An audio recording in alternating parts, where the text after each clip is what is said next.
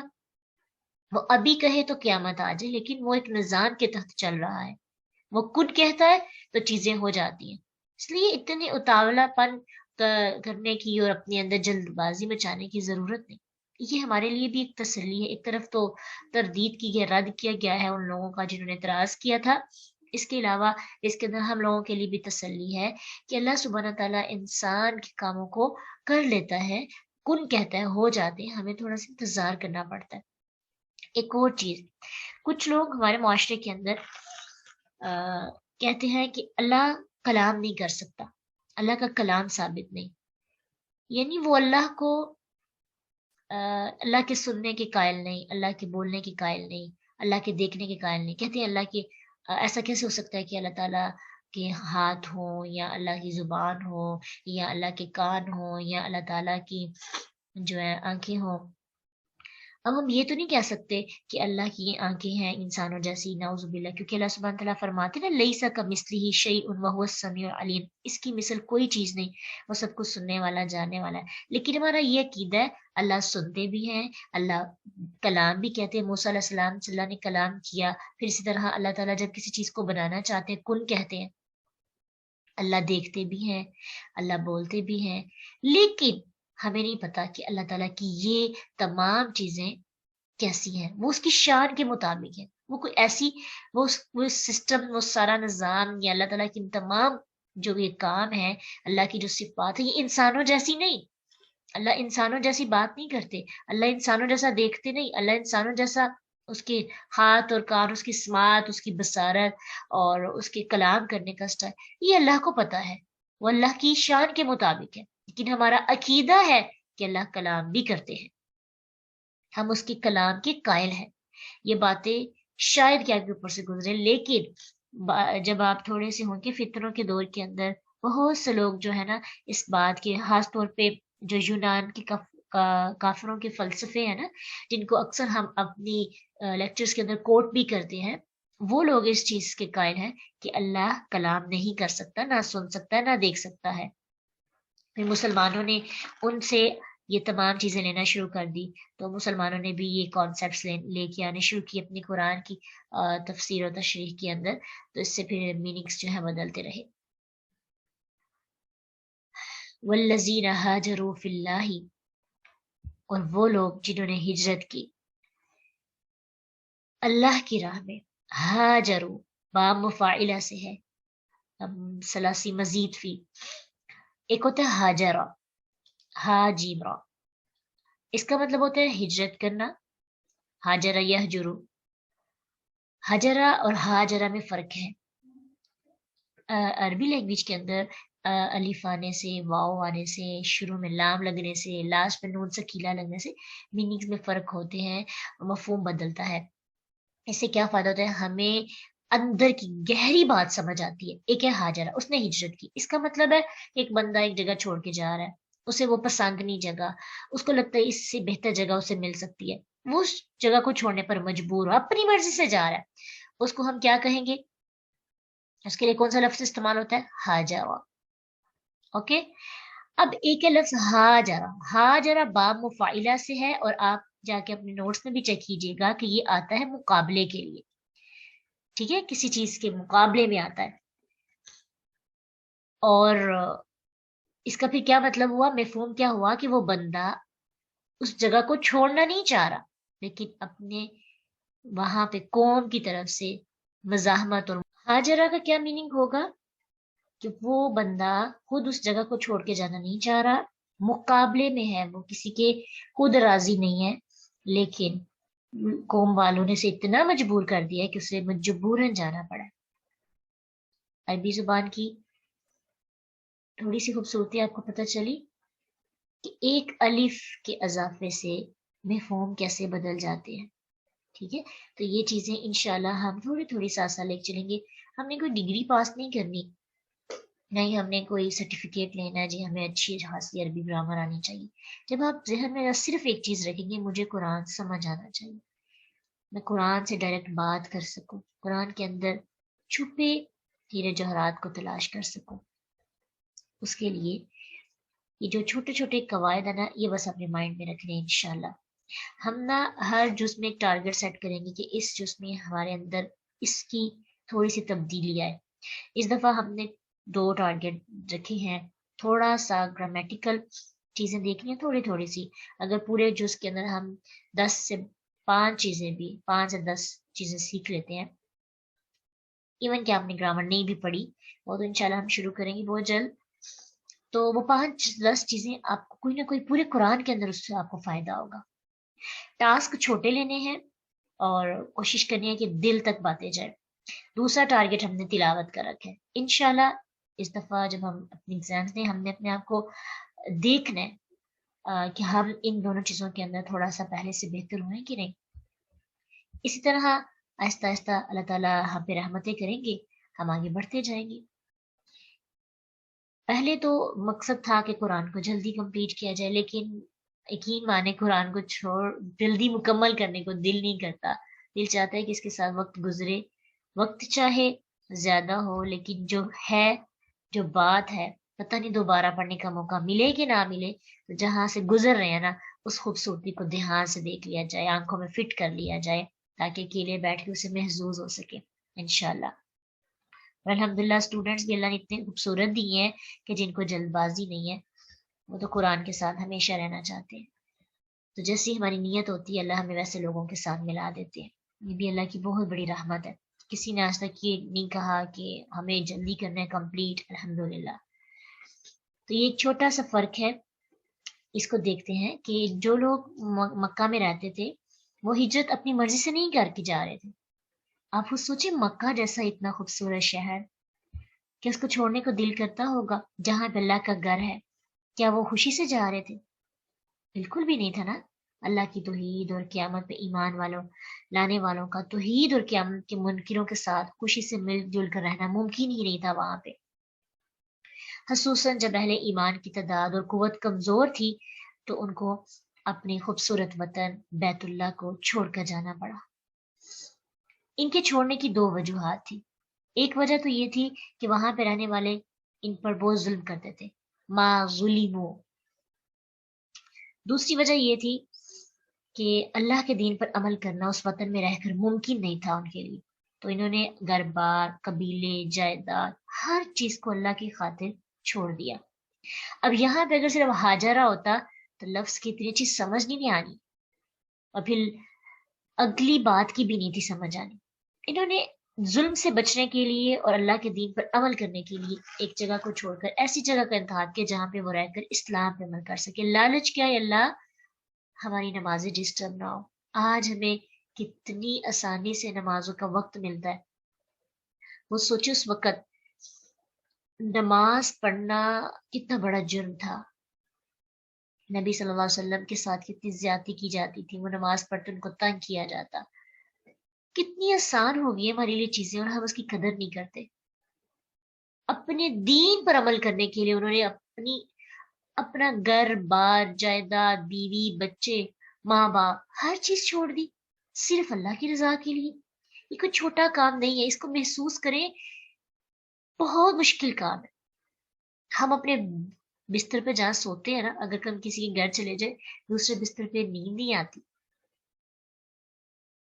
ہم عادی ہو جاتے ہیں اپنی اس جگہ پہ رہنے کی۔ ایک جگہ کی بات ہے، باقی معاملات پیار محبت کی تو باتیں ہو رہے ہیں، ماں باپ سے جتنا مرضی اختلاف ہو انسان پھر بھی ان کے ساتھ ان کے بغیر نہیں رہ سکتا۔ آج اللہ نے ہمیں سب چیزیں عطا کی، تو اگر ہم پھر بھی اللہ تعالیٰ کی